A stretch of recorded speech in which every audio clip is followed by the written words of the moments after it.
Uh, Ladies and gentlemen, I don't know what's going on today. My laptop is really acting really funny right now. Crazy. We'll get it right. I guess you want to call it technical difficulties. Anyway, I'm back. As I was saying, I'm gonna pick up right where I left off at. Welcome to BucosLocker Holiday Edition. Last preview of the season. Bucks versus the Falcons. As I was saying, shouts out to everybody in the chat room. As y'all join the chat room, like the video, share the video, and subscribe to the channel. Follow me on Twitter. I don't do Instagram, and the Facebook group, the BucosLocker Facebook group, is around about 750 followers and about 720 likes. So that's approaching 1,000 followers. The BucosLocker Facebook group is approaching 1,000 followers. So if you haven't followed the BucosLocker Facebook group, we almost at 1,000 in that Facebook group as well, which is a good thing.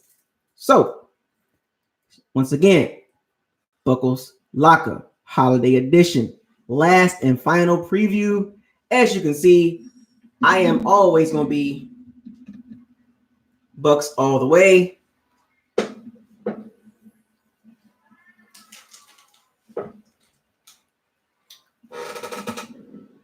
Shouts out to Home Shopping Network. I saw it. I had to get it.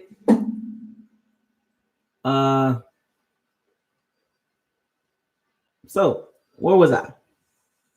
Right. Bucks defense, Atlanta's offense. I got the Bucks defense on that. Despite Atlanta playing pretty good lately, we beat them a couple weeks ago, 35-22 in Atlanta. So this should be like one of those games that we should just completely dominate and end the season on a high note. Just like Bruce said, 8-8 sounds so much better than 7-9. I just don't want to be a 7-9 type fan. 8-8, even if we go 7-9, I'm gonna be optimistic, but even if we go 7-9, it's still a good season for us, right? There's 2 more wins than we had last season, right? I mean, 5-11 to 7-9 to 8-8, that's still good, regardless. But I would rather be 8-8, right? Everybody want to be 8-8. Everybody want to, pound their chest one more time before the season over with, and we go into 0 dark 30 in the off season. It's gonna be a long off season. It's gonna be an exciting off season. I know everybody wants to talk about this thing with Jameis and his contract. I will get to that. I will get to the contract situation, folks. So hold tight. Trust me, you want to hear it. So back to this Bucks versus Falcons in Raymond James Stadium. The stadium will be empty because the Bucks are not playing for anything. So that's kind of sad. But I wish I can make the trip, but I couldn't make the trip. Unfortunately, I have my daughter, and I didn't plan for that, to have her all the way down in Tampa, and the logistics and the travel. I didn't plan for all that. I thought it was just gonna be me, but I'll bring it to Tampa next year to a game. Won't bring it to the Vegas game.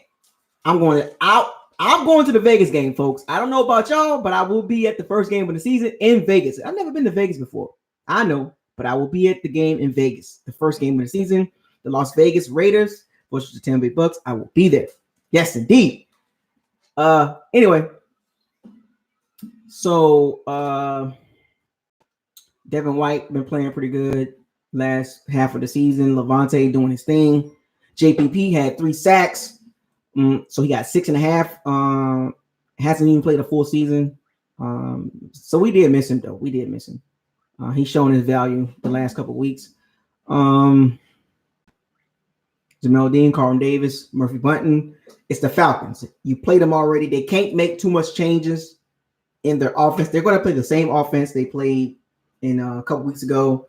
Nothing dramatic is going to change with the Atlanta offense. Just play the defense that you've been playing. Lock them up. Calvin Ridley is hurt. He's on IR.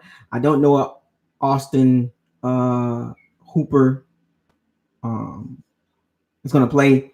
Devontae Freeman is back. but he hasn't played the full season, so he's been hurt, so he's not in football shape. So I mean, it's not too much to talk about with our defense. I kind of expect us to already kind of be in that zone to oh yeah. I got the Santa Bucks thing too. So I'm all the way Bucks, baby. I'm all the way Bucks. All the way. Poke myself in the eye. All the way. Bucks all day. So anyways. Oh, Austin Hooper will play. Okay, cool.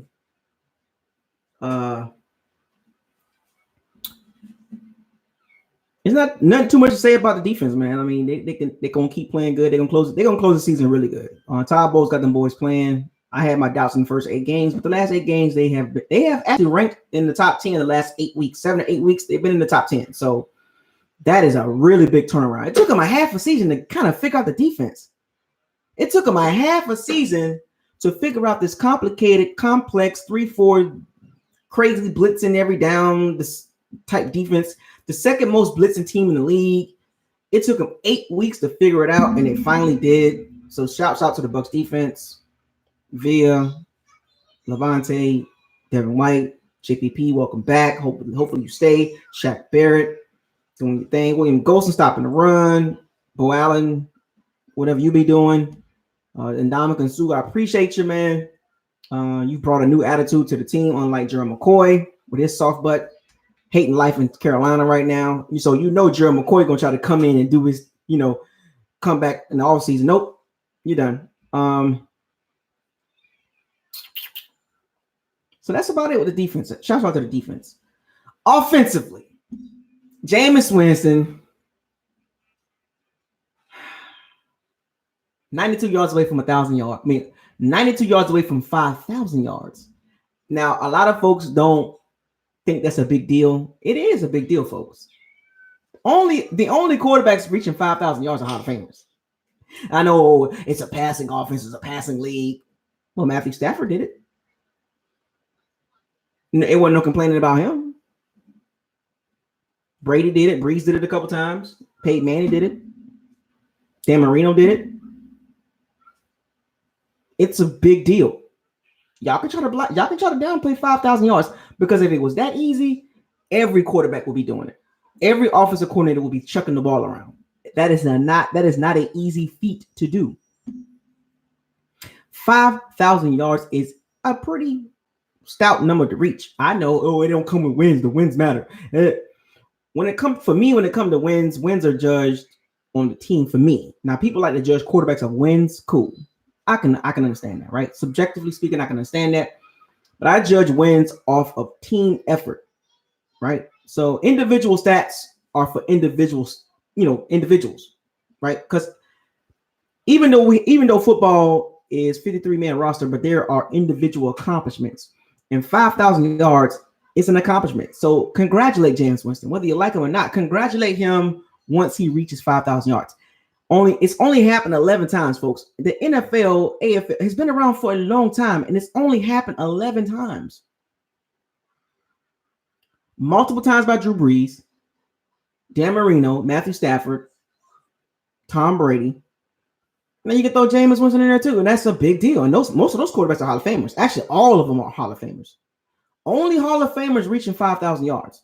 There is nobody in that top 10 with 5,000 yards that's not a Hall of Famer. I'm not saying, and Patrick Mahomes, right? I'm not saying Jameis Winston is going to be a Hall of Famer, but look at the class of people that's reached 5,000 yards. That is a big deal. So congratulate him. Don't hate. I know you don't like him. Just congratulate him. Whether he's on the team next year, just congratulate and say, congratulations, Jameis, for reaching 5,000 yards. I get the interceptions. I get it. Got 31 turns. I get it. But 5,000 yards, that is hard. People don't even see people that don't play football or never have played organized football don't realize how hard it is to reach a championship, to reach the playoffs. So even individual stats, throwing 40 touchdowns, 5,000 yards, rushing for 2,000 yards, those are very, very, very hard individual feats to meet. right? So congratulate him, man. Just don't hate.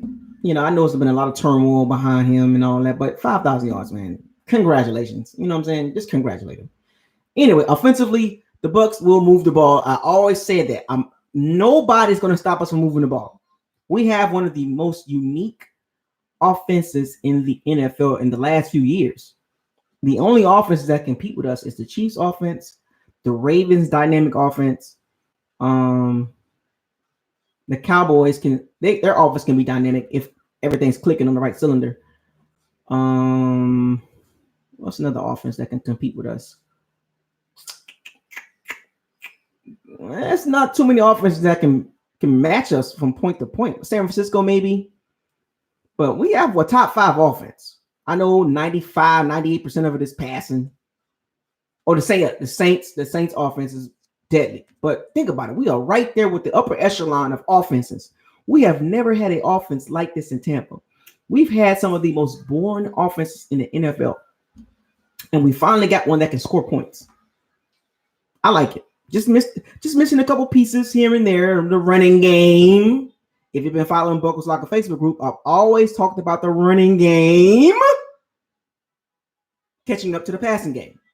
So in this game, so don't expect the running game to just all of a sudden pop up and Ronald Jones have 100 yards. It will be nice if Ronald Jones have 100 yards against the Falcons, going into the 2020 season. But the chances of Ronald Jones getting 100 yards in Sunday's game against the Falcons is slim to none. They're gonna chuck the ball around, folks. I know a lot of y'all hate it. I know y'all like it. Look, that's what Byron Leftwich do. That's what they do. And no risk it, no biscuit. It comes with turnovers, folks. This offense comes with turnovers. Do you want the turnovers to be limited? Yes. But it comes with turnovers, folks. It sucks, don't it? I know it does. But it's also exciting to watch.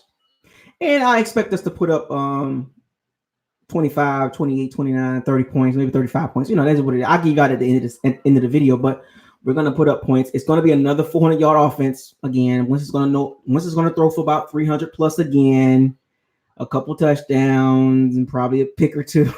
I know y'all probably like, damn, like BucosLocker, like you saying another pick from him? Yes. He's 2 away from 30 picks.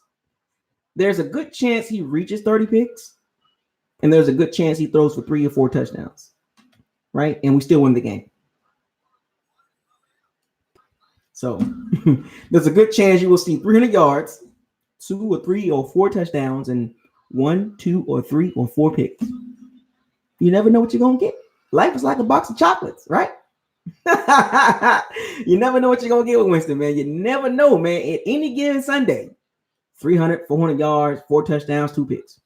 And we win by 7, 14 points, 17, whatever. Now, don't get me wrong. I don't want him to throw picks, but that's his characteristics because of the gunslinger mentality, right? The AKA Brett Favre 2.0, Dan Marino, like they were gunslingers. Jeff George, they were gunslingers, folks. That's what they do. They feel like they can make any throw on the field, and most of the likely they can. And sometimes they just can't take those chances. So it would be nice to see Ronald Jones get 100 yards and Jameis Winston throw for like 250 with 2 touchdowns, no interceptions, but I don't see that happening. I don't see the O-line, which I've been very critical of in the run blocking, because pass blocking, they've been doing pretty good lately. Like the last few weeks, they've been blocking very well. Scott Wells took over for Donovan Smith a couple weeks ago. Donovan Smith was hurt. Scott Wells had 2 penalties at the very beginning of the game.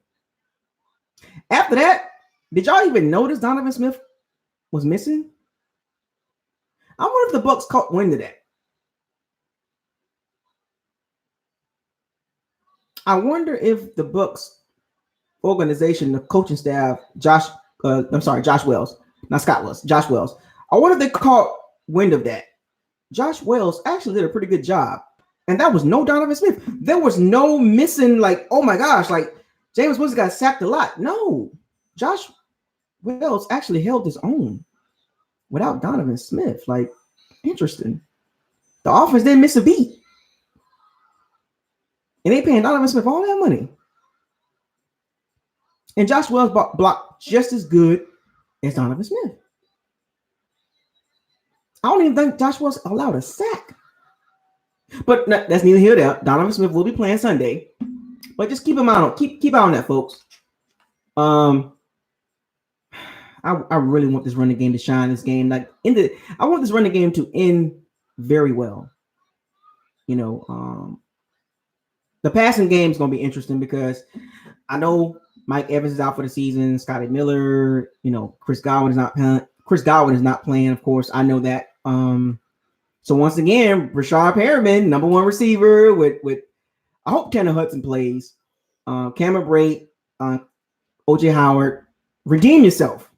OJ Howard, man, I would like for you to end the season on a strong note. A touchdown or two and about 5 or 6 catches. That would be really nice. But the probability of that happening is very low. Cameron Brate, you had to drop a crucial drop or a devastating drop. I believe you can get that back this game. I'm not too much mad at you, Cameron Brate. I like you. I like you more than OJ Howard. Let's just be real. So we'll see. The offense is going to be interesting to watch. 350 yards, 400 total yards, 420. The Falcons defense can't stop the Bucs offense. We already saw that. And Jameis Winston loves playing the Falcons for some strange reason. If he can play the Falcons 16 times in one season, we will be 12-4, 13-3. But that's not the case. Desmond Trufant, Deion Jones, not enough. Desmond Casey, whatever his name is, the personal foul dude that like to play a little dirty, number 27. Ricardo Allen, Takk McKinley's out for the season. Vic Beasley hasn't done anything. Dotson will lock him up. This could be Dotson's last game. This could be a lot of Bucs last game, folks. A lot of Bucs. It's 19 unrestricted. No. Put your clothes on. Put the pants on. Go. A lot of Bucs could not be playing next season. There's 19 unrestricted free agents.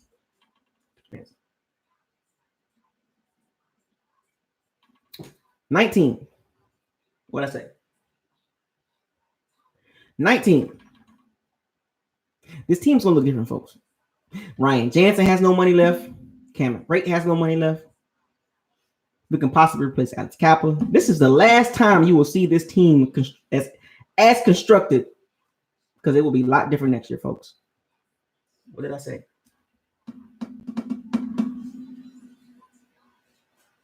Go put the pants on. Go put the pants on. Thank you. So,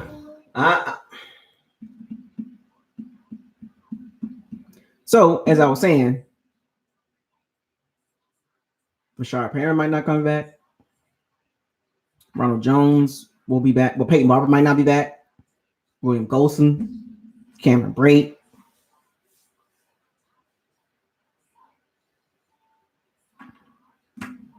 Dotson, Dominican Sue, Bo Allen, Nachos, Nunez, whatever his name is. Nacho, Nunez. Folks, this team's going to look so different next year. Trust me. I'm telling y'all. Watch.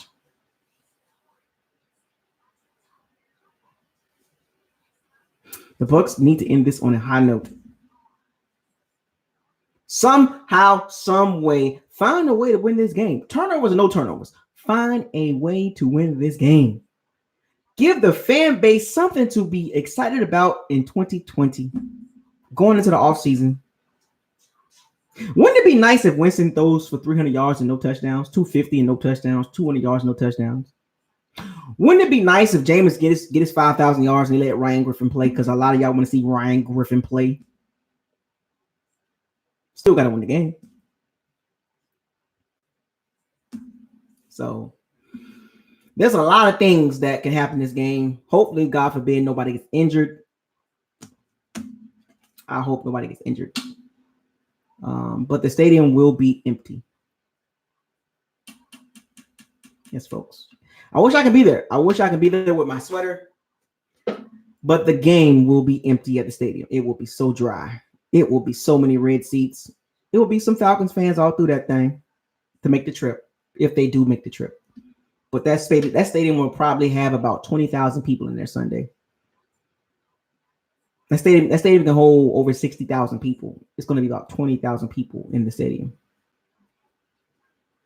The city don't support the team because of the losing, because of Jameis. I know. Go with the other ones on. Go get the other pants.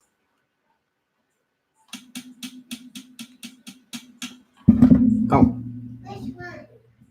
In your little suitcase. So anyway, now let's get to this thing that everybody want to talk about. Oh yeah, I gotta make my predictions. Dan Quinn versus I can't forget about special teams. Matt Gay, Keith Armstrong. Can we get a punt return? Can we get a kick return for a change? It would be nice to end the season with a nice kick return for like 70 yards or punt return. I mean, golly, I'm just begging the football gods to give us a punt return or a kick return for a lot of yards, possibly a touchdown. Can we get that? Can we get a good field goal? Okay. Can we get put it right there? Can we get a punt return or a kick return? A good one to excite the fans? I'm disappointed in Keith Armstrong. I am. I'm not a big fan of Keith Armstrong. Special teams need to step up. Anyway, on to the predictions. Bruce Arians versus Dan Quinn. I'm going with Bruce Arians, of course. Dan Quinn is a cool guy, but he's on his way out. And I'm going to rock with Bruce Arians because he's a better coach to me. Outside of his hiccups and challenging plays that he should not be challenging, he should be able to pull this game out on a high note. The score will be just like last time. The Bucs will have the prediction. The score will be 34-20. 34-20. Yep. 34-20. Bucs win and go 8-8 and finish second in the division for the first time in a long time. Right? I mean, that's a big deal for our franchise, for our organization, for our fan base to not finish in the bottom the bottom seller of the division will be a big deal. Any team that's been bad for a long time don't want to continue to finish last. So finishing second in the division is a big deal. Now, if we lose to the Falcons, that would be so bad. 7-9. I think we'll finish in third place.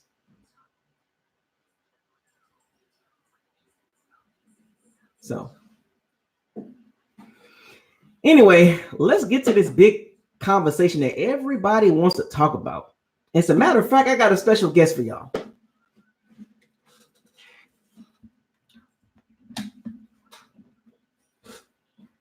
Come on.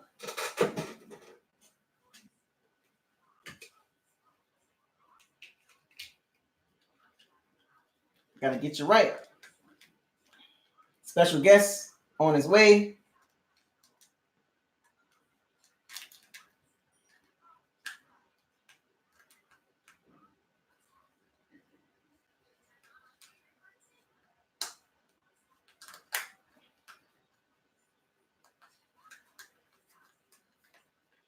Hold on a second. Gotta get him straight. Football. Special guest. Jameis Winston. Jameis, I got a couple questions for you, man. Special guest, folks. We got Jameis Winston here in BucosLocker. I told him to come holler at me for the game. I got a couple questions for Jameis. We need to talk about this. I told y'all I have special guests. I told y'all. This is holiday edition. And I want to talk. James, I need you to take the helmet off, fam. Take the helmet off. Thank you. Jameis, I want to talk to you, man. Everybody wants to talk about this contract situation. Jameis, he looking at me like I'm crazy. So everybody want to talk about this contract situation, right? You understand. Now, there's reports that you, Mr. Winston, is asking for $30 million. $30 million. This guy. There has been rumors. Now, I don't know where it's coming from and where it's leaked at. I don't care because, you know, I'm not a big fan of rumors and all that stuff like that. I don't like to spread rumors, especially on this channel. But nobody can confirm that he actually wants $30 million. Can anybody confirm where did that come from? Where did this report come from? This came out of nowhere. Bruce Arians runs a tight ship. So where did this leak come from? You got people out here talking about, oh, he's not worth $30 million. You got people saying he's worth $30 million. You got people saying he should take $10 million, $20 million, $21 million, $30 million. That's $1 million for every interception. And remember, folks, the season varies every year. Who says he will throw 30 interceptions or 20 interceptions next year? Right? I mean, let's be honest. We can speculate on how many interceptions he can throw. In this offense, probably between 12 and 19 will be the bet, like a good season for interceptions for this offense. Remember, folks, this is a throw the ball offense. So there will be interceptions expected. It's a high risk offense. So 28 is too much. Can we agree? Yes, 28 is too much. Jameis knows that. Jameis knows 28 interceptions is way too much. Now, what is he going to do if he comes back? If the management, owners, GM, and coach bring him back, is he worth $30 million?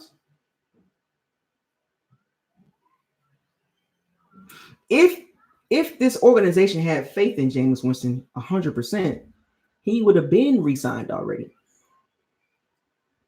He would have resigned. He would have signed his extension in this past offseason, but he didn't. This was a trial season for Jameis Winston in this offense, and you see the potential in this offense if he cuts down from 28 to maybe 15. More than likely, that's 11-5, 12-4 type season for us, right? If he stays. If the ownership decides to keep you, Mr. Winston, you can actually take this offense to new heights if you cut down on the interceptions.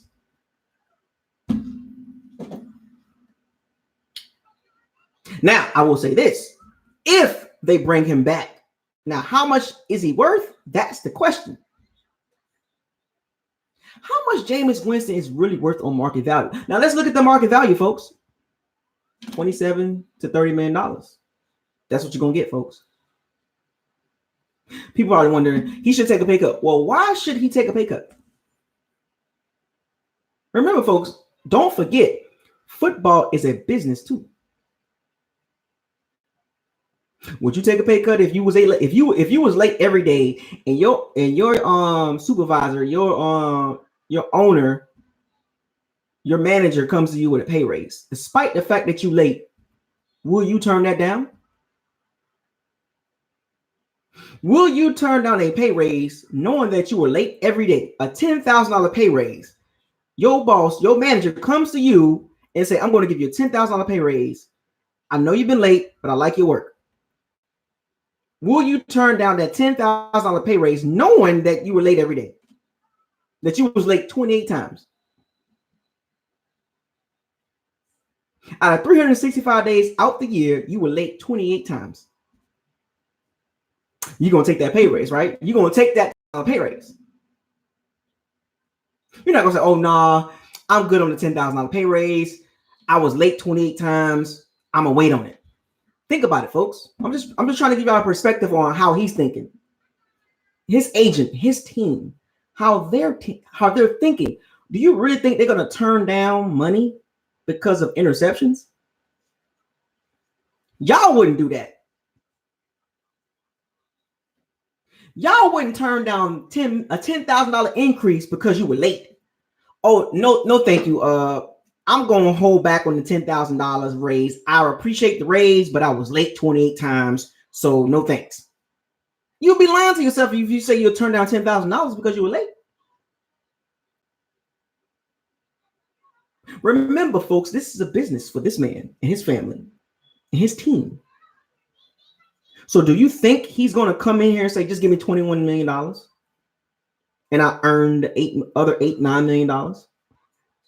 There's reports that saying if the Bucs franchise him, he's going to be unhappy. Unhappy. If he gets franchised and not signed to a long-term deal, he's going to be unhappy. So that means Jameis Winston will come back again for 2020 season on another trial year. Let's just say he has the same year next year. 5,000 yards, 30 plus touchdowns, and 22 interceptions, 23, whatever. Then what? Then what, folks? You plan with house money doing that. If you bet on yourself now, if you got the confidence, if you bet on yourself, he can do it. If he feels confident enough. But remember, folks, having a job anywhere, it's all about long-term security. Do you want to work at a job every year for 1 year and not knowing that that job's going to be there at the end of the year? I haven't told y'all what I think he's worth. I'm just giving y'all life and business, employment. You guys are not in his shoes. You guys are speculating because you heard reports. See, don't let the media or these rumors twist your mind and have you thinking a certain way.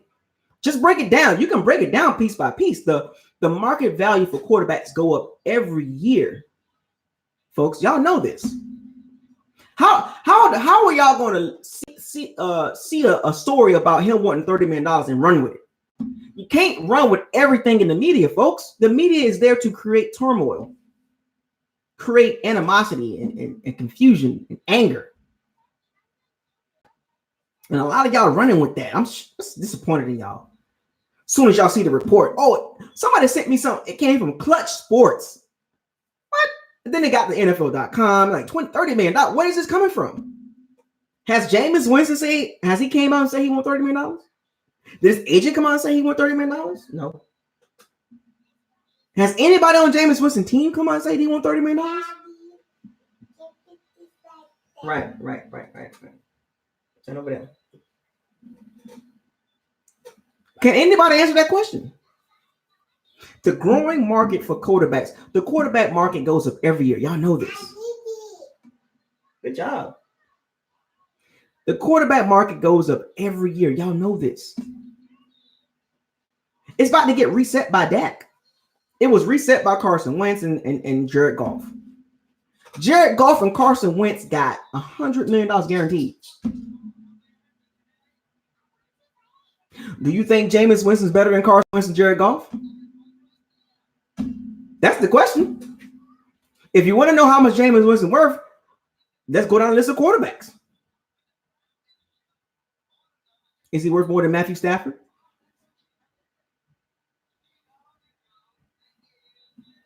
Is he worth more than Kirk Cousins? Kirk Cousins got $84 million guaranteed.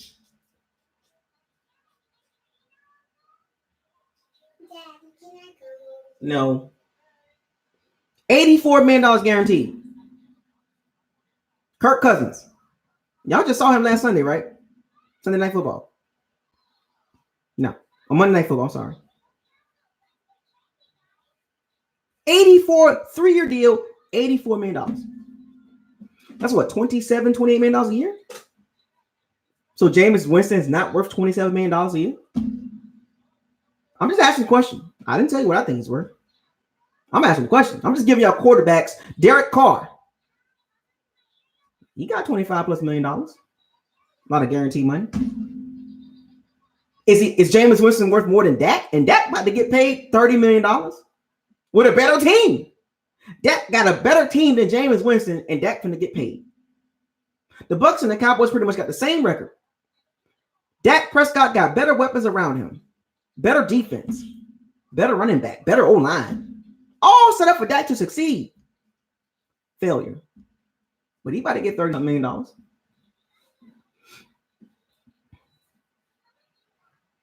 Just saying, folks. I'm just trying to get y'all to understand. I just gave y'all a few quarterbacks off the top. Carson Wentz, Jared Goff, Kirk Cousins, Matthew Stafford, Derek Carr.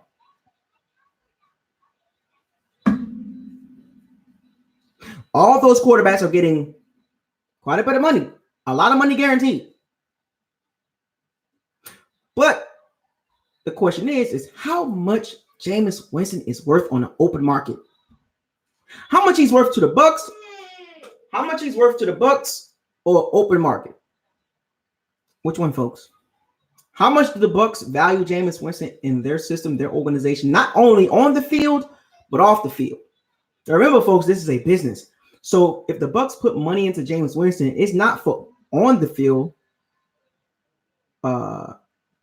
investment. It's also off the field investment. Like, I think about it. The Bucks and Jameis, his value is, if you had to look at it from a straight up point of view, he's the best quarterback in this organization has ever had. So he has a little wiggle room to negotiate and play the game. Remember, folks, I'm just giving y'all key aspects on how this business stuff works. His value is at an all-time high as far as the Bucks organization. I know some of y'all are gonna be like, well, the Bucks organization or the Bucks quarterback history hasn't been great. It's not Jameis Winston's fault. It is not Jameis Winston's fault that we had Jeff Garcia, Brad Johnson, Trent Dilfer, Sean King, Chris Sims, Steve DeBerg, Steve Young, Doug Williams. That's not his fault.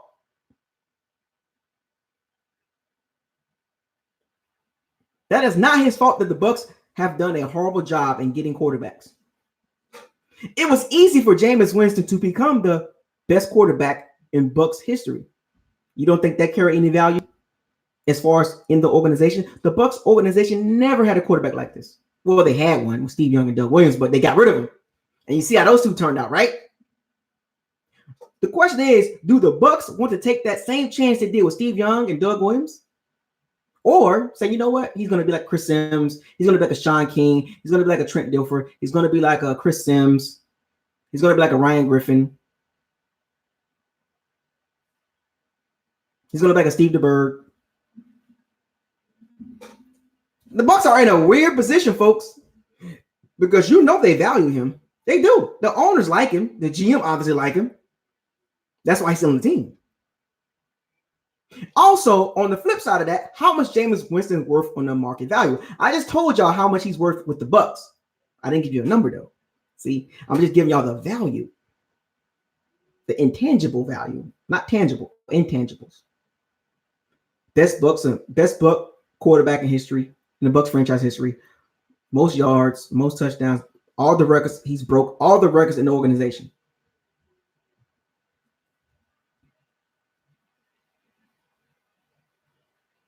And he has upside.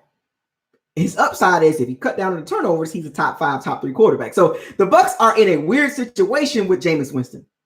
If he cuts down half of the turnovers, if he cuts down from 28 interceptions down to 14 and still throw for 30 touchdowns and 4,000 plus yards, that's playoffs for the next 5 to 10 years. The Bucks are thinking about that. And they're also thinking about, if we give this man a 4-year deal, $120 million, and he has a bad season, it's like, oh man, what do we do? It's a conundrum. It's like, oh my gosh, what do we do? What do we do? Now on the open market, if you think that Jameis Winston has no value on the open market, you are wrong. Remember, folks, I still haven't told you what I think he's worth. I'm just giving y'all his value for the team and his value on open market. Oh, folks, if you want to talk to me in the super chat, if you want to talk to me in the chat room, I see a lot of people asking questions and trying to get my attention. If you want to get my attention and you want me to address you in the chat room, super chat, because I can't address everybody in the chat room. Can't do it. I'll be here all day answering everybody's questions. So if you want to stand out, hit me on Super Chat, and I will address your question in Super Chat. Now, oh yeah, Josh Freeman too. He's better than Josh Freeman. Anyway, forgot about him. That's how bad the quarterback. That's how bad the Bucs quarterback history has been. He's the best quarterback in the Bucs history. I know it ain't saying much, but whatever. Now on the open market, how much he's worth? I'm just gonna take a guess. I think that there's a few teams that will take a chance on him. Yeah, I'm just gonna be real with you folks. If he hits the open market, if the Bucs give him a transitional tag that allows a team to come in and give him an offer, I'm sure there will be a team that will give him an offer, and the Bucs got to match it. That's the risk of taking a transitional tag on Jameis Winston. Now, a franchise tag, Jameis don't want a franchise tag. Jameis don't want it. Jameis don't want to get tagged. He want a contract, whether it's with the Bucs or with another team. Let's just get it. I'm just trying to give y'all the bigger picture. I don't want to work somewhere when I'm working month to month. I don't want to do that. I don't want to work somewhere where I'm getting month to month. I don't know if I'm going to be with the company or not. So Jameis taking a 1-year contract with the Bucs is basically in the same predicament he in this year, with a lot of pressure on him to perform. Now, having a long-term contract takes a lot of pressure off him to perform. He can relax and focus on football. But there's a business part of football too, folks. So if Jameis Winston hits the open market, there will be suitors available. There are a lot of old quarterbacks in this league, folks. Just saying. Once again, I'm just giving y'all two sides of the equation. There's not one side to the story, folks. It is not, he should take $21 million. I've seen some people say he should take $10 million. What? $10 million? What? You hate Jameis that much? $10 million? Some of y'all are selfish, because if y'all was in that position, y'all want long-term contract. Y'all know it. Stop playing. Anyway, we got a super chat by Dirk McGirt. He says, do you think the Bucs get new uniforms next year? I pray they do. I've seen some prototype uniforms that people have been drawing up with the Bucs, and I've seen some dope ones. They need to submit those to the Bucs team, but One Buck Palace. They need to submit those ideas to One Buck Palace, because I've seen some dope concepts. I've seen some good prototypes for Bucs uniforms that it will be dope. Get rid of the digital clock number looking type uniforms, and just get more like futuristic, like get more like in tune, more swag, right? You know what I'm saying? Get uniforms that people are like, that's a nice uniform. Because our uniforms are a little tacky. The digital clock thing, I'm like, nah. But I think the Bucs should go with a new uniform next year. But they got to submit paperwork and all that stuff like that, merchandise with, NFL, and stuff like that. So that's a big deal. But I hope Dirk McGirt, appreciate the super chat. But my answer to that question, I hope they do. I hope they do. But anyway, back to this Jameis Winston contract situation. Dirk McGirt, shouts out to you and happy holidays to you. But what is Jameis Winston worth on the open market value? Can the Bucs trade him? Can the Bucs do a sign and trade and get picks for Jameis Winston? What is his value? Nobody knows his value on the open market until a team offers him a contract. And I'm sure it will. If the Bucs give him a transitional tag, meaning that a team can come in and give him an offer, and the Bucs have to match it. So let's just say the Bucs give him a transitional tag at $25 million. That's what it's worth. First of all, he's not going to like that, which will give him every opportunity to negotiate with other teams. I hope the Bucs have a disaster recovery plan, because if they don't have a backup plan with this, they're going to be screwed. We're going to reset this offense with a rookie quarterback or whoever, and it's going to be a disaster. The Bucs they better have a backup plan. They better have a salvage team behind them. This can get real ugly, folks. Contract negotiations get real ugly. Anyway, the chat room is getting live right now. Happy holidays to everybody in the chat room. I appreciate everybody joining the chat room. We got another super chat. If you don't know what super chat is, folks, if you want my attention, if you want me to address you in the chat room, hit me up on super chat. We have another super chat by by DP Buck 32. Shouts out to you. Happy holidays to you. He says, can Jameis handle the pressure of playing for that much money? What do you think? DP Buck 32. Can Jameis handle pressure? I mean, he's had a lot of pressure since he's been here. Think about this. DP Buck 32. Jameis Winston away record is so much better than home record. For some strange reason, Jameis Winston playing at home, he's thrown 22 interceptions at home. You don't think there's a lot of pressure on Jameis Winston when he's playing at home? 22 interceptions out of 28 has been at home. Folks, what does that tell you? For some reason, he is not vibing with the Bucs fans. He is pressured by us. Is he handling it well? No. Jameis Winston had pressure since the day he walked in this organization. Remember, folks, people forget we were the worst team in the NFL in 2015. He walked into an organization that was 2-14.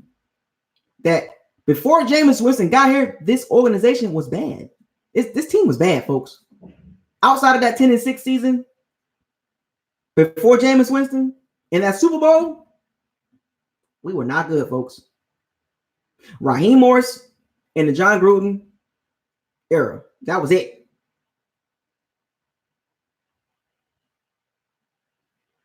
Jameis Winston had pressure since he got on this team. We were the NFC version of the Browns. That's how bad we were before we got on this team. Then once he got on this team, we've gotten better, more competitive, right? Let's be honest. But can he handle the pressure playing for that much money? DP 32? It remains to be seen, man. But I will say this. If he gets a long-term contract, that's a lot of pressure off of him. Because if he plays for a one-year contract, if he plays for a transitional tag, franchise or transitional tag or franchise tag, that's more pressure on him.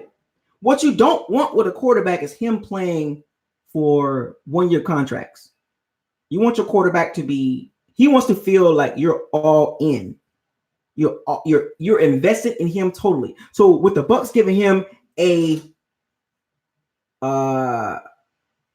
transitional tag or franchise tag, that tells Jameis Winston and his team that, hey man, we're not too sure about you again. If that was the case, the Bucs should have got rid of this in 2019.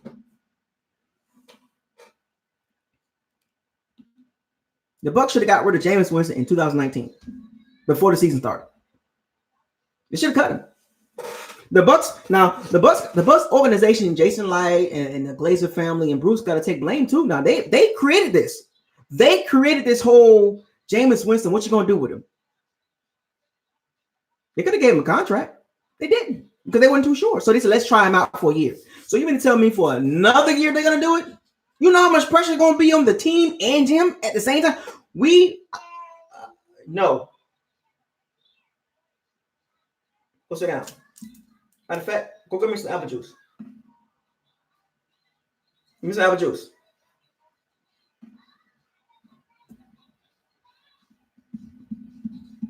I'm telling you.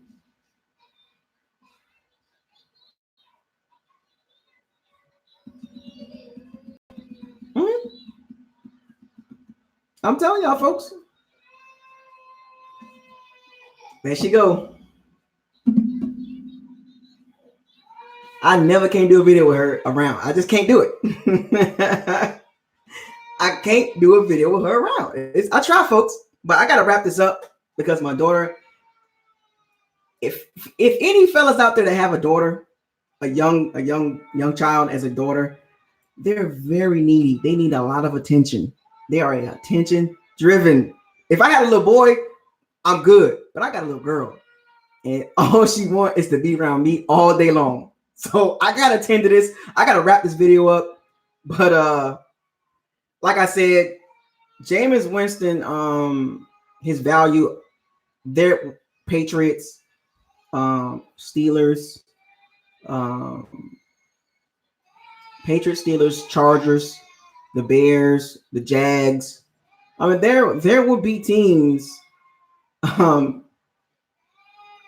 Right. The girls, man, girls. Like she been clinging to me the whole entire time. Like I'm luckily I'm able to get 50 minutes of this video, and she been coming here like every 3 minutes checking me to see what I'm doing.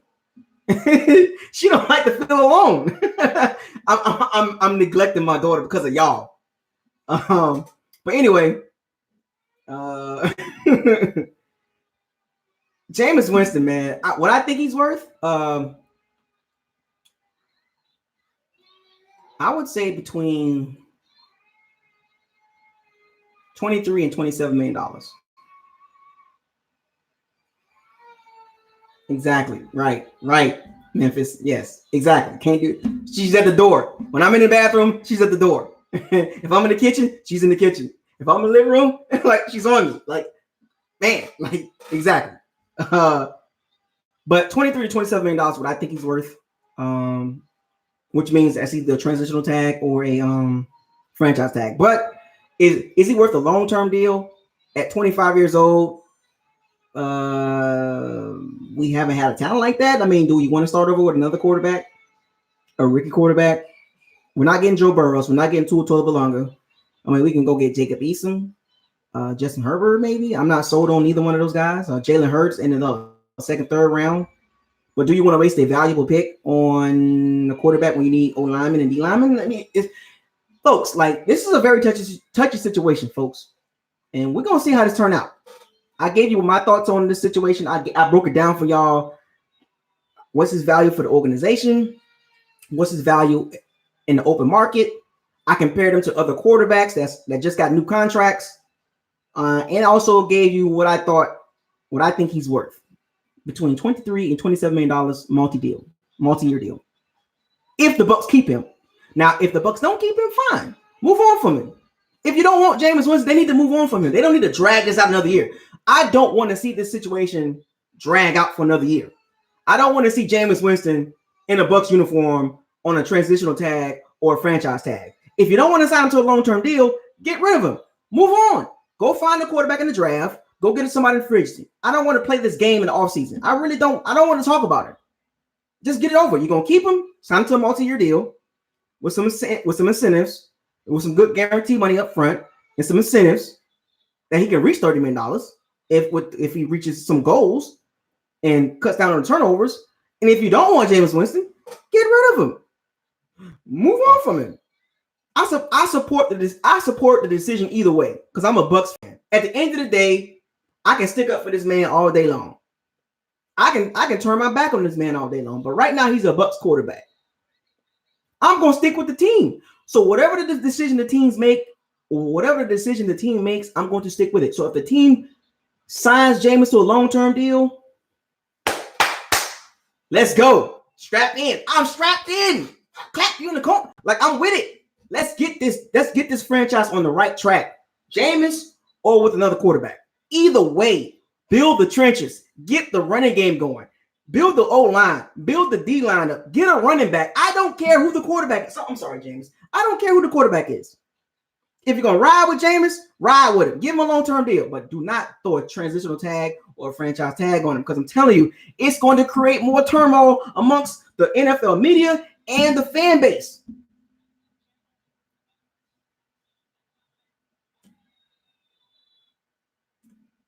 We've never gave a quarterback a second contract, folks. Never gave a quarterback a second contract. Let that sink in.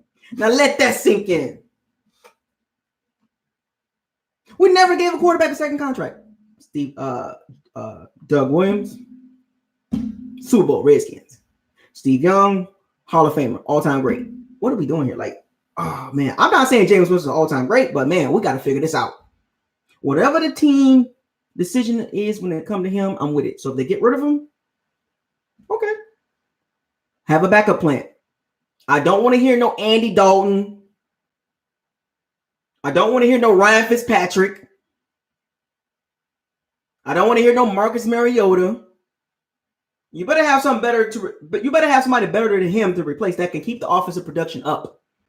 We don't need no captain checkdowns in this offense. We don't need no captain checkdowns a la Kirk Cousins, no Dinkin and Dakin in this offense. If you want to see this offense succeed and be explosive, It needs to be exactly where it is right now. Explosive. So Andy Dalton, Ryan Fitzpatrick, Marcus Mariota, Blake Bortles. Oh, not happening. Sorry, folks. Move on from that. Move on from the Mariota. Move on from the Ryan Fitzpatrick. Move on from Andy Dalton. Okay? Or the Bucs can sign some like Teddy Bridgewater. Good luck trying to get him. He gonna want a lot of money too. So, folks, you got to figure this out. He injury prone and he don't have the arm. So the Bucs are in a weird situation. Build the trenches, whether he's the quarterback or not. Get a running game. Get a running back. Chuba Hubbard, DeAndre Swift, Zach Moss. Get 2 old linemen in the draft. A couple D linemen, free agency.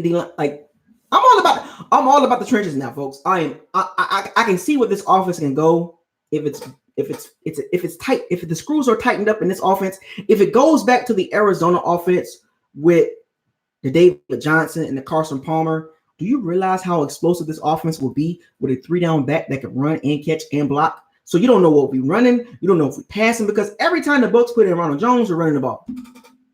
Or there's certain plays for him. So that means it's easier for the defense to defend. If we put Umawale in, I mean, he's going to catch a ball. The ball is pretty much going to him. Almost a lot of the times.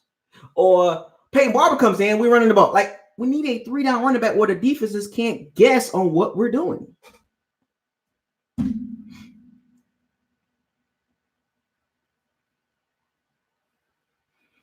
Another super chat. Cali Buck. Shouts out to you, Cali Buck. He says, all I have to say is Mike Glennon got paid. Why not Jameis? Go Bucks. Keep up the good work, bro. Appreciate it, man. Yes, Mike Glennon did get paid. He got paid $18 million. A 3-year deal, $45 million. $18 million to be a backup. And you mean tell me Jameis Winston is worth $21 million? I'm just saying, folks. Think about it. The value of quarterbacks are high. The most important position on the team is the quarterback. They get paid the most for a reason. Pressure, media obligations, all that stuff. Knowing the whole offense, knowing where he's supposed to be at, knowing how the blocking scheme is supposed to be, knowing the running back. It's a lot. That ain't no cheap position, folks. And he's not going to take a pay cut because you say so. And because I say so. We can speculate and make opinions all day long. Another super chat. You wish says, do you think we should still get a quarterback with Winston? Yeah, I think we should. Remember, folks, if you go back about 10 minutes ago, if the Bucs keep Winston or they don't, they need to have a disaster recovery plan. They need to have somebody just in case. Whether they keep Jameis Winston, have somebody just in case. If they don't keep Jameis Winston, they need to have a starter in mind. Now, in these situations, you'd rather go young than old. I mean, there's talks about Jalen Hurts going in the first round now, late first round. So a lot of people saying get Jalen Hurts, but good luck getting him. And then if we get Jalen Hurts, does he fit the offense? So we'll see. Remember, folks, the Bucs created this problem. The Glazers, Jason Light, Bruce Arians, they created the problem. Why am I gonna say a problem? They created the situation. Now the Bucs fan base is basically red or blue. Jameis or no Jameis. Right down the middle. There's no in between. One guy has torn this fan base apart. We've never had this much argument over one player in Bucs history. He's made history again. He's the most talked about Bucs player in the history of this franchise. He's literally split the franchise down the middle, the fan base down the middle.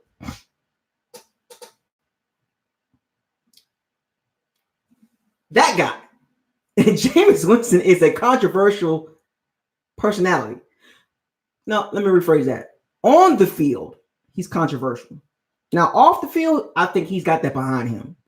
So you can bring up the Uber stuff, you can bring up the Florida State stuff, you can bring up the crabs, all you want. It's over, folks. Okay, he took crab legs. Is that a felony? No. No, they got family. No. Okay, the Uber driver. Okay, she switched her story 3 times, and she's gone with the win. So get over it. Oh, he said some stuff in Florida State. Yeah, he was 21 years old, 20 years old. So what? So off the field, I'm good with him. On the field, yeah, interceptions. That's it. Interceptions. That's it with me. Like interceptions. That's it. Everything else about him, durability, tenaciousness, resiliency, leadership, intangibles, tangible. It's just interceptions. That's it. If he cuts the interceptions down to between 12 and 19, it is over for the NFL for the next 5 to 10 years.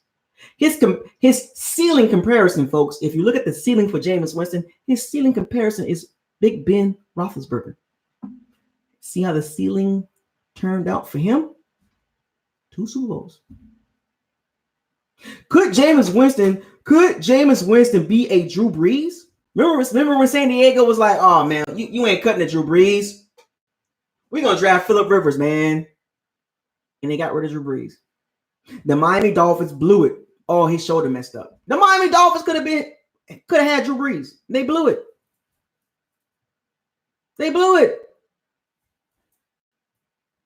Could Jameis Winston be the Drew Brees of this generation? The Bucs be like, oh, get rid of him. We're moving on from him. We're going to get Jalen Hurts. We're going to get Jacob Eason. We're going to get Trevor Lawrence. We're going to, and all of a sudden, Jameis goes to the Pittsburgh Steelers or the New England Patriots or the Colts. All 3 of those organizations have better O-lines and running games. Oh, Lord. What do we do? What did we just do? Like, there is a lot of risk behind letting him go, and there's a lot of risk of keeping him. But I will say this. That franchise tag and that transitional tag will make things even more complicated in the offseason for Jameis Winston. He don't want it, folks. Is it a long term or let him go? Like, pick a side. And the Bucs organization front office need to pick a side. I know Bruce Arians picked him. He drafted him. So Bruce Arians is ride or die. But Jason, you got to make a decision, folks. Now, he got some time in the offseason to make a decision because all that stuff don't happen until like February, March. But I'm going to be honest with you. They need to handle that like ASAP. Because if they let this linger on up until the draft, it's a disaster. It's going to be a disaster, folks. I'm telling you. Watch.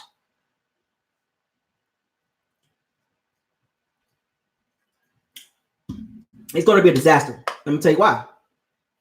Because if they keep him. One second. It's going to be a disaster because if you keep Jameis Winston, half of the fan base is going to be pissed off. I ain't coming to the game. I ain't no Bucs fan no more. I ain't, you know what I'm saying? I root for the team, but I don't care about him. I don't care if we win 10, 12 games next season, but I still don't like him. And then, if you get rid of Jameis Winston, a lot of the fans going to be like, why'd you get rid of him for? And he all of a sudden be good. The Steelers pick him up. The Patriots, the Colts, they pick him up. You think Frank Reich or Bill Belichick or Mike Tomlin wouldn't pick up Jameis Winston? A 25-year-old guy that just come up a $5,000 season? You mean to tell me they wouldn't pick him? You crazy? Think about it, folks. I'm just giving y'all some real stuff, man. You think Mike Tomlin, Frank Reich, Bill Belichick wouldn't even think about taking Jameis Winston? Huh? Even the Jaguars. With Leonard Fournette. Hell, Minnesota would be like, hey, what's up, Jameis? Kirk Cousins, we ain't really feeling him. Even the Dolphins might look into it. The Chargers might be like, you know what? We got Phillip Rivers. He's old. We got a young James. You know, the Chicago Bears.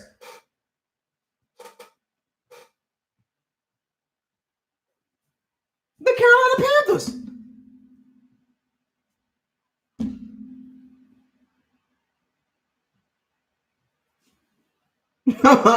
Folks, I can do this all day. I can do this for the next hour. I can break this down to the T-bone so y'all can understand where I'm coming from. Keeping Jameis Winston or not keeping him. If you don't keep him, who is going to be productive like him? And be reasonable. You wish with another super chat. Great quarterbacks don't always win Super Bowls. Drew got one, Aaron got one. Yes, that is right, you wish. Good point you just made. You wish made a great point, folks. Even the great Aaron Rodgers won Super Bowl. The great Drew Brees won Super Bowl. The great Dan Marino, 0. The great Peyton Manning, 2. The great Russell Wilson, 1. Saying, folks, Brady in Montana has been eating people alive.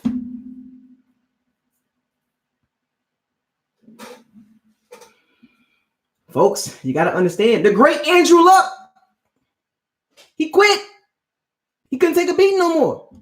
Carson Palmer was pretty good. 0.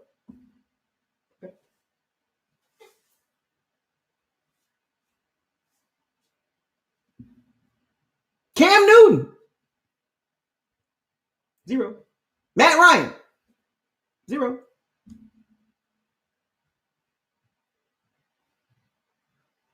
So, folks, you got to understand, what are you asking for? You want multiple Super Bowls, or you want to have a chance to get to the playoffs and have the opportunity to get to the Super Bowl? Because the great quarterbacks got one, regardless of what they had around them. Aaron Rodgers in his prime has got one Super Bowl. Everybody hyping up Patrick Mahomes. Remains to be seen. There's only certain quarterbacks. To get multiple Super Bowls, a lot of things has to happen. That means your team has to be complete. Like the Patriots, the Steelers, the 49ers, the Cowboys in the mid-90s, they were complete teams. They had defense and offense. The Bucs don't have that. They have offense. The defense is coming along.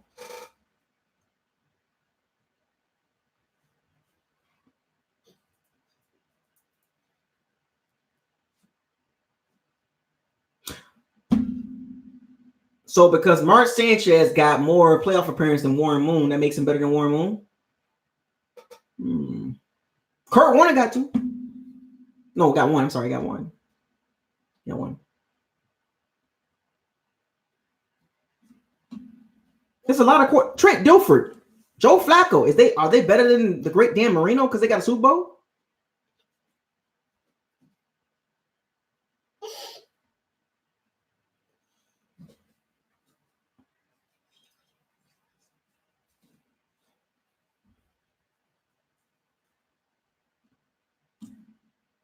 Folks, I can do this all day. It's up to the Bucs. It's not up to me. It's not up to BucosLocker. It's not up to you guys. It's not against the anti-James and the pro-James. It comes down to what Jason Light and Bruce Arians thinks. They both like him. They both like Jameis. They do. Jason drafted him, so of course he likes him.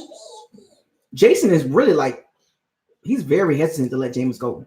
Because think about it. If Jameis was that bad, they would have let him go a long time ago. Trust me.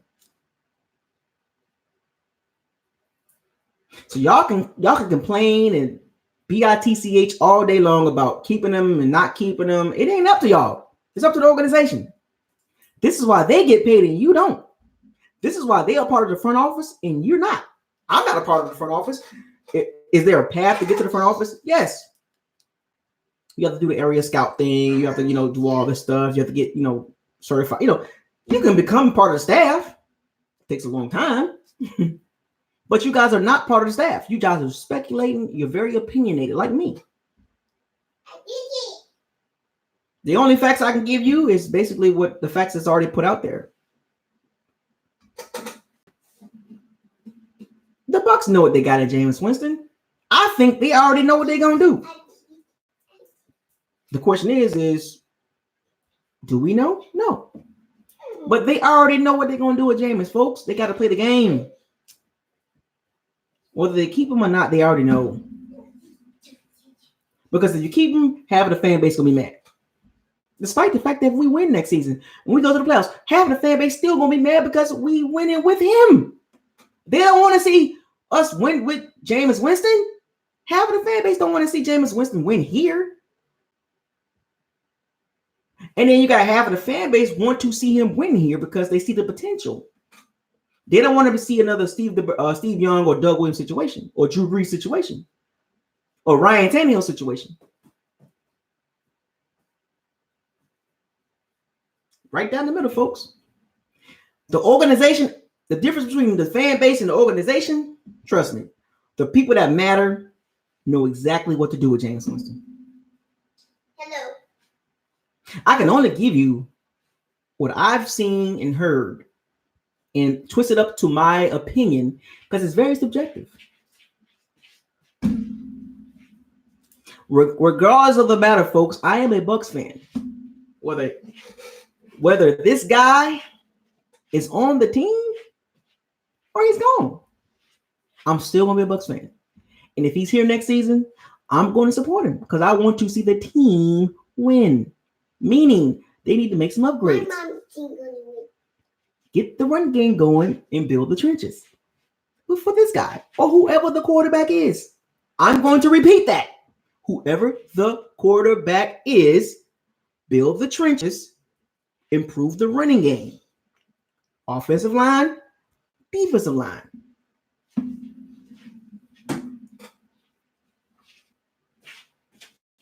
Help me. I don't care, folks. I care. I want to see the team win. If we move forward, Jameis, I'm all for it. I'm going to get behind him. So if they sign him to a long-term deal, guess what? I'm going to go live ASAP. And you're going to hear it from BucosLocker. If they don't resign Jameis Winston, I'm going to go live ASAP on BucosLocker. You know, somebody made a good point. It wasn't even a super chat, but I got to address this real quick. Somebody made a good point. Clack 5 White. It's extension, not extinction. Extinction. It's extension. He says, it's not even a super chat. He says the front office, Jason Light, got a 5-year extension to match Bruce Arians' contract. That's a good point. If they sign Jameis Winston, it's going to be a 5-year deal, folks. Because there is no way. If they sign Jameis Winston to a 1-year deal and they got 4 years left, that makes no sense. Because they won't even be around for the next quarterback. So you got to match all the contracts. GM, head coach, quarterback. That was a good point. Good point, Clack 5 White. Clack 5 White. Shouts out to you. It wasn't even a super chat. That was the comment I needed to see. The front office, Jason Light and Bruce Arians got a 5-year extension. 5 years. So, folks, I know y'all want to see that franchise tag and that transitional tag, but it's either you sign to a long-term deal or you don't. Pick one. You don't want to go into a season of 2020 of a quarterback that's playing for another contract. Either you in a Jameis Winston or you out, Jason. Bruce, you too. I know you like Jameis Winston. You've been knowing him since he was 12 years old. Football camp. I know the story. Jason, you drafted him, so you heavily invested in Jameis Winston. You see the potential. You see him every day. You talk to him every day, just like Bruce do. Either you're in or you out. Make up your mind because this fan base is getting on my nerves. These Bucs Facebook groups is getting on my nerves. Anyway, with that being said, I had to address that because now she's starting to get very, very active, as you can see. We about to go. So shouts out to everybody. To the store. To get ice cream? No, food. I always want to eat sweets. Anyway, yeah, but like I said, man, this fan base is getting on my nerves. We don't have no more ice cream. All right. So every time I'm looking at these Bucs Facebook groups, the only thing they talk about is Winston.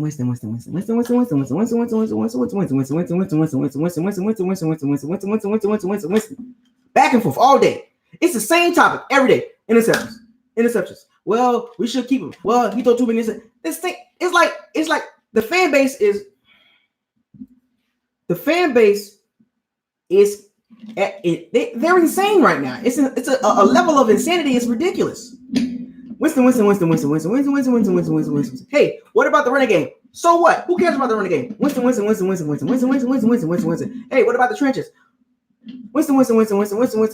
Hey, what about special teams? Who cares about special teams? Winston. Like the level of insanity from these Facebook groups is ridiculous. Yap. It's like Chung Lee. Yap. The fan base is like Chung Lee. Yap. Winston. Y'all guys don't get tired of talking about the dude. Running game, O-line, D-line, special teams, safeties. Todd Bowles and Byron Leftwich might be head coach candidates. There's so many other subjects to talk about. Winston. Yap. I'm one of the few dudes in these Bucks groups that always bring up something different. Yes, I would talk. I would talk about Jameis. I would, yeah. I'll be like, yeah. But you go to my BucosLocker Facebook page, I talk about everything. From the 1 million Bucks, the 1 million fan, the 1 million Tampa Bay Bucks fan group, to the diehards Bucks fan Facebook group, to the Buckaholics, to the loose cannons. They talk about Winston all freaking day. They talk about Winston all freaking day. Y'all don't get tired of talking about that? You guys are insane. You guys are obsessed with Winston. Obsessed. Anyway, DP Buck 32. Thank you for the super chat, man.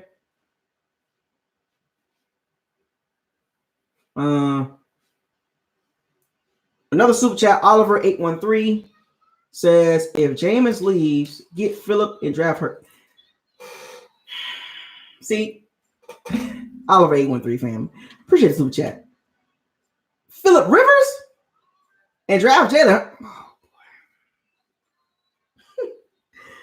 Oliver 813, folk. You want an old ass Phillip Rivers, excuse my language. A guy that's just like Jameis Winston, but older. And draft Jalen Hurts. Do you know how much money you got to pay Phillip Rivers? And Jalen Hurts, depending on what round you're picking him. You don't even touch Phillip Rivers. No. Not happening. I hate to be the bearer of bad news, and I'm giving that to you from the BucosLocker point of view. Getting Phillip Rivers, replacing Jameis Winston with Phillip Rivers. I don't even think the fan base that don't like Jameis Winston would like that move. The people that don't like Jameis, that don't want Jameis on his team, they would rather have Jameis Winston than the old Phillip Rivers. Have you watched him? I can deal with Jameis Winston at 25 doing this, but I can't deal with a 36-year-old quarterback doing it. No, and he's not mobile enough behind his O-line. If you get Phillip Rivers, you're going to need a running game, period. You're going to have to chase offense. He's old. He's washed. Just like Brady. Roethlisberger's washed.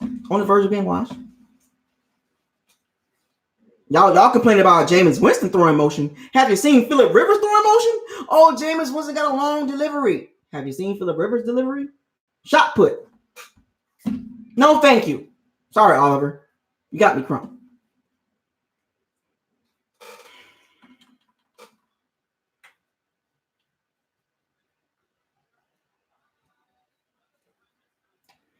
I don't know. I don't know where our fan base mindset is. I'm very concerned about our fan base because I believe a lot of them has never played football before. I believe a lot of them were guys in high school that were not really good, or not even in pickup, sandlot, semi-pro, citywide league, or power football league.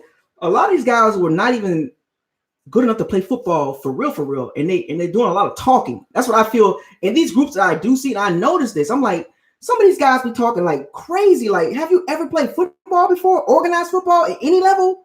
Like, they be saying some outrageous stuff. Like, yo, like, my gosh, like, have you ever played football before? I be looking at some of these guys in our group, in the Bucks Facebook groups. I be like, have you ever played football before? And they be talking crazy. Like, have you ever been tackled before? Has anybody ever hit you? My gosh, I'll be like, I think some of these dudes are strictly about going off what other people say. They don't know how it feels to be a football player at any level: flag, semi-pro, professional, college, high school, Pop Warner. None of them. A lot of them has never played football before, or if they did, they were never good.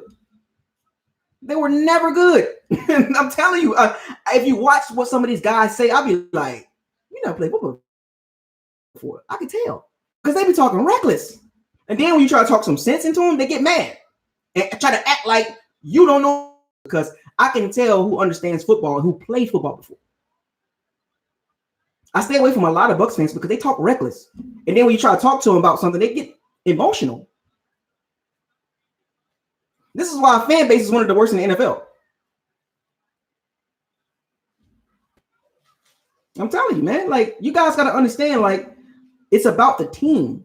The team will not go anywhere if it's not structured right. We've had a bad team for a long time.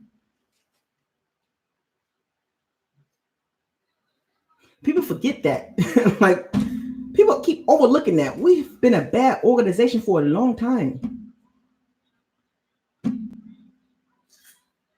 A quarterback ain't just gonna fix it. Yes, he can fix it, but he's not the only piece of the puzzle. Like, we almost there. We're on the verge of being a really good team.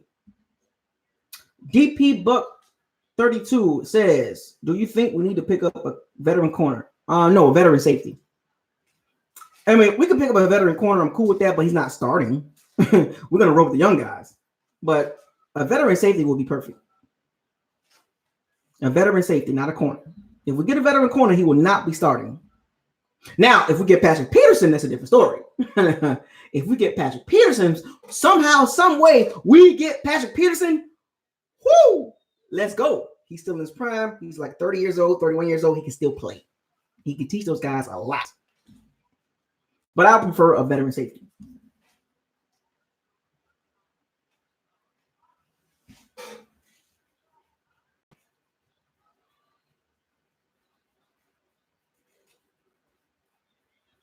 Oh, and do y'all realize that if a quarterback gets franchised, there's a high probability he don't come back to the team? Remember the Kirk Cousins situation? The Redskins had an opportunity to sign him to a long-term deal, and they did not do it. Look at the Redskins now.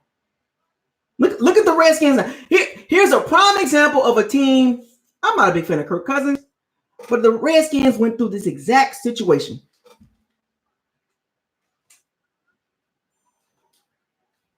They had a chance to sign Kirk Cousins 2 years. Didn't do it. I was on franchise because they weren't believers. I'm not a believer in Kirk Cousins, but you know, Kirk Cousins walked to the Vikings, walked into a great situation. Now look at the Vikings playoff team. Not because of him, in spite of him, really.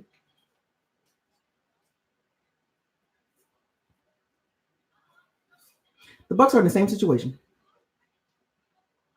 They picked up the 5th-year deal. They're talking about giving him a tag, franchise or transitional tag. If he gets that, he's probably going to leave. There's a high probability that Jameis Winston will leave if he gets a transitional tag or franchise tag. Mm-hmm. When you got quarterbacks, if you believe in the quarterback, you're not giving him a transitional tag or franchise tag. If you believe in that quarterback, you're not giving him that. You're going to give him you're going to give him a long-term deal if you believe in Winston. If you don't believe in him, you're going to give him a franchise tag or a transitional tag. Oh boy, you're talking about more controversy.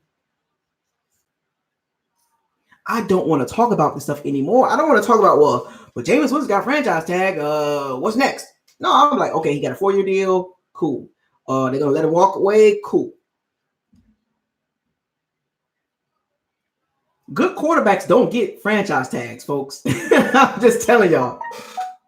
Good quarterbacks don't get franchise tags. Not happening. Kirk Cousins got a franchise tag.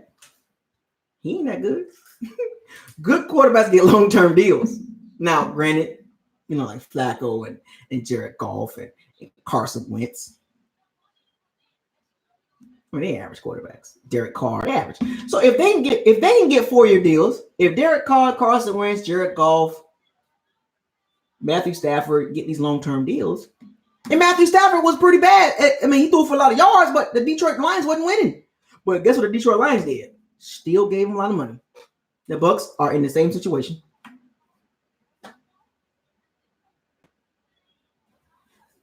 Look at the Redskins, folks. The Redskins had to start over.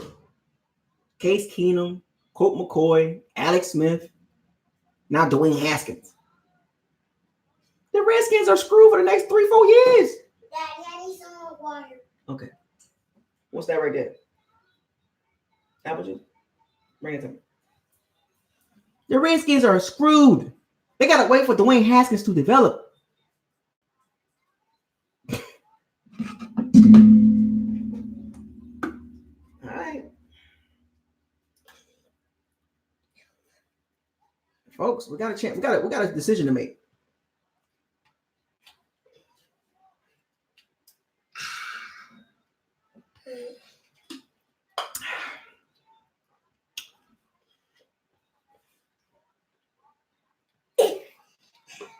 I'm not done.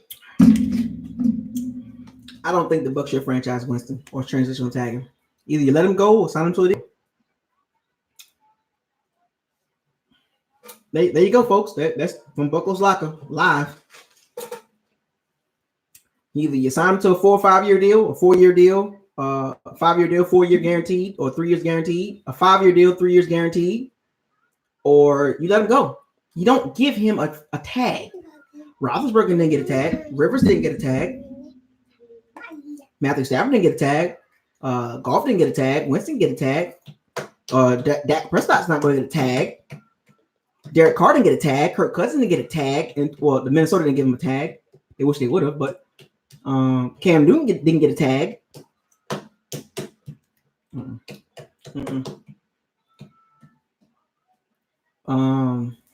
Alex Smith didn't get a tag.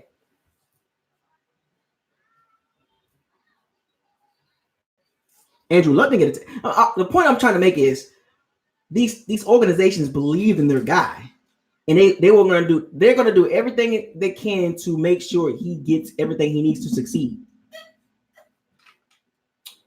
Steelers gave Roethlisberger Le'Veon Bell in the O-line. The Colts gave Andrew Luck Marlon Mack, but he retired. Jared Goff had Todd Gurley. That got Ezekiel Elliott. Why can't these quarterbacks have good running backs? But no, we just got to stick with Rojo. Derek Carr got Josh Jacobs.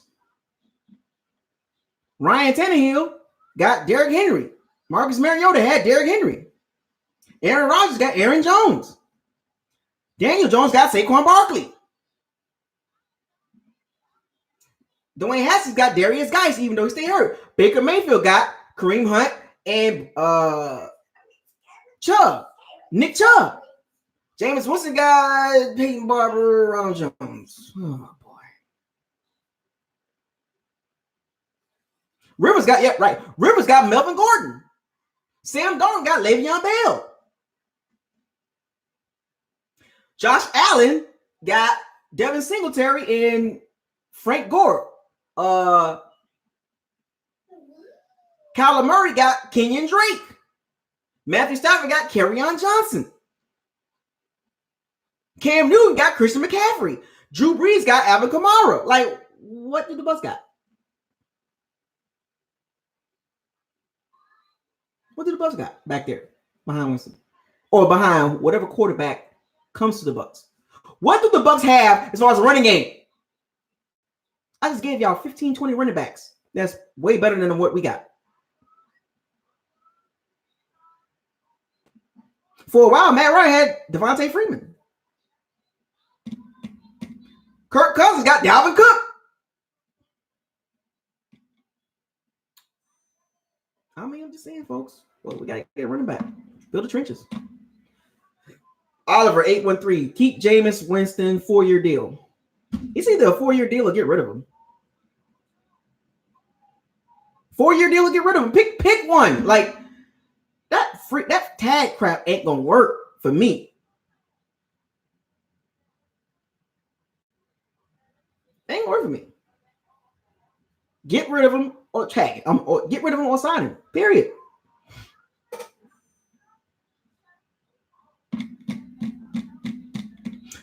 Deshaun Watson, Carlos Hyde, Duke Johnson, Lamar Miller. Folks, I've given y'all so many running backs that are so much better than our running back situation. The 49er running back situation, way better than us. Philip Lindsay. Drew Lock got Philip Lindsay. What does Jameis Winston have behind him?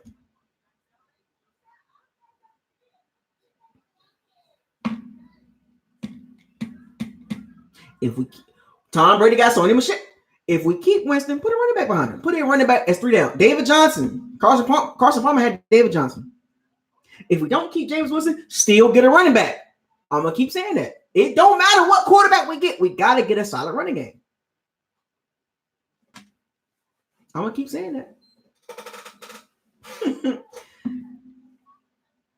I don't care if he stays or goes. Get a running game. Period. I want the trenches built. Build the trenches. Hashtag build the trenches. Jonathan Neal, shouts out to you with a super chat. He says, we missing the O-line that can run block better. Yes. This is why the first round pick will not be a quarterback. O-line, folks, whether you like it or not. Trust me. I might go to the NFL draft next year. I might be at the NFL draft next year. I might show up. Y'all want to see me on TV. Matter of fact, where is the NFL draft this year? I forgot where it's at. Where's the NFL draft? Matter of fact, where's the NFL draft for 2020? Somebody look it up right quick. Yeah, Jonathan Neal, appreciate the super chat. Yes. We need a run blocking O-line. The O-line can pass block. Cool. But we need to run the ball a little bit more. Bring that percentage down from passing. I don't mind Jameis Winston throwing 4,000 yards, 4,200 yards, 4,300 maybe. Cool. Oh, it's in Indiana. Oh no, where is the NFL draft for 2020?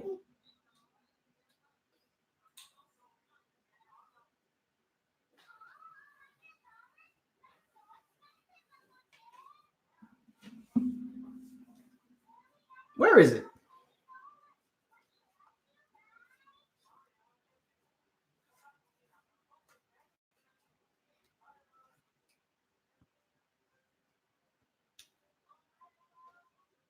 Is it in LA or Indiana?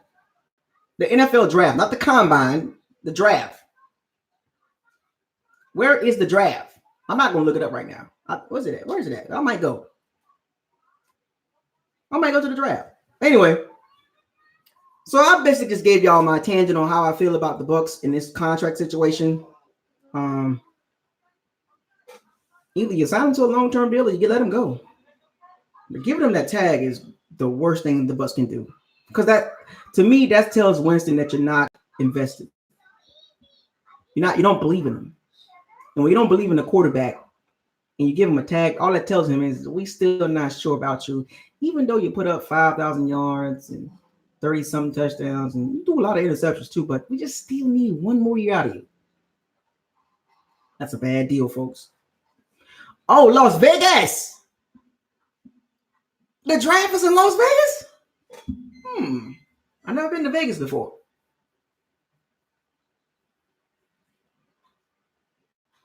I might have to go to the draft this year in Vegas. It's in Vegas, folks.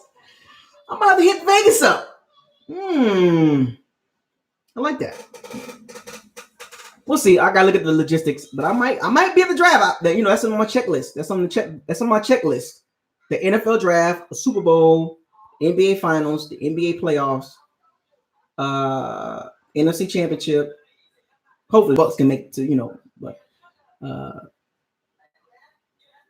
Hall of Fame, the Hall of Fame ceremony, the combine. I want to go to all that stuff, but I have yet to been to Vegas. I know I haven't been to Vegas yet. But anyway, there you have it. My take on this Jameis Winston contract situation. Either you sign him to a long-term deal or you get rid of him. You don't do the transitional tag or franchise tag. That is the worst thing you can do. And the media will eat that alive. You don't realize how much it will bring the wrong fans, Bucs fans. I want y'all to understand this. Giving Winston a transitional tag or a franchise tag, what goes down in Vegas stays in Vegas, right? Giving Winston a transitional tag or a franchise tag will be the worst thing for this organization because the media will eat this organization alive with Jameis Winston questions from Mike Evans, Chris Godwin, Ali Marpet. They will eat this team alive with Jameis Winston questions.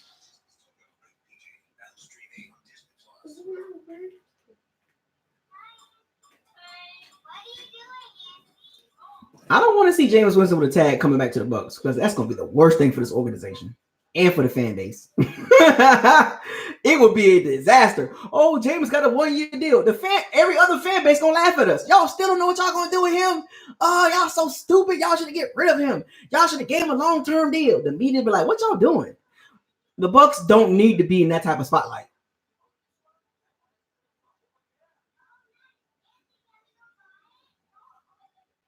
The Bucs don't need to get trolled like that. You know, fan base, the Bucs fan, we will get trolled so bad from other fan bases if we give Jameis Winston a franchise tag or a transitional tag. We will get trolled very bad. We will be a laughing stock of the offseason.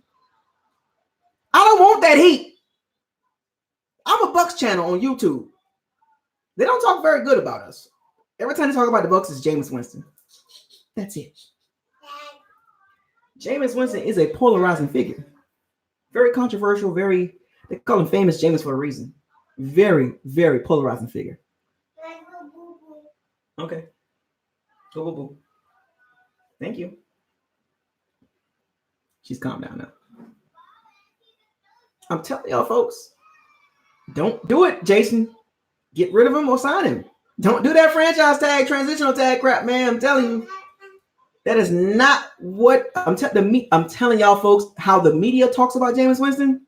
If they sign him to a 1-year deal, a franchise tag, or a transitional tag, the media will eat this alive. The Bucs media are not fans of Jameis Winston, and they will drill Bruce. I think Bruce understands this.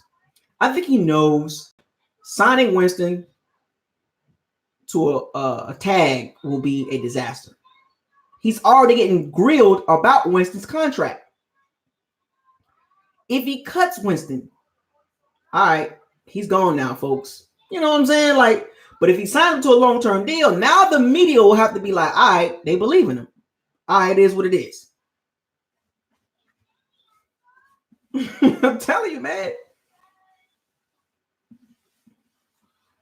You win some, you lose some. Y'all got that? You caught that, right? You win some, you lose some.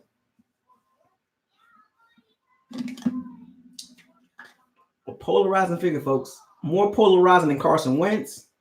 More polarizing than Jared Goff. More polarizing than Dak Prescott. More polarizing than Derek Carr. More polarizing than Kirk Cousins. More polarizing than Matt Ryan. More polarizing than Josh Allen. Baker Mayfield's very polarizing too.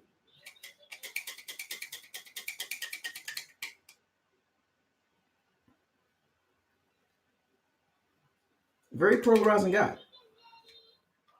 You gotta admit it. We've never got this attention before. We've never got this type of attention because of one guy. Yes, people know about Mike Evans. They know about Chris Godwin. They know about Levante David. They know about JPP. They know about Ndamukong Suh and Villa. They know about that. They know about Bruce Arians. This guy is the guy for the Bucs. That's very polarizing. That brings a lot of attention to the Bucs. This guy. Not Bruce. Not Jason Light. Not Bruce Arians. Not Todd Bowles. This guy.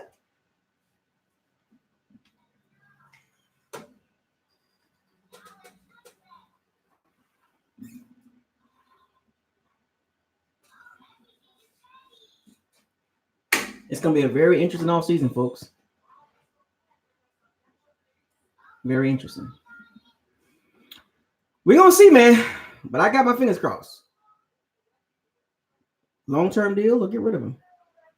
No transitional tag, no franchise tag. If you sign to a long-term deal, build the trenches up. 4-year deal, 3 guaranteed. Or 2 guaranteed. The other 2 kind of like, all right, cool. Anything better than a transitional tag or a franchise tag. I'd rather see Winston get cut. I'd rather see the Bucs move on from him than to give him a tag.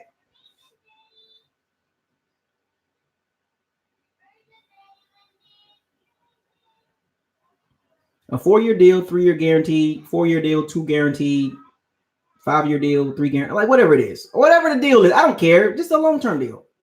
That way he's got some guarantees, at least 2 years guaranteed. I don't care how long they sign him. Just make sure he gets 2 years guaranteed. And if you don't re-sign him, bye-bye. All right, James, wish you the best of luck. I'll be watching you because if you end up being good.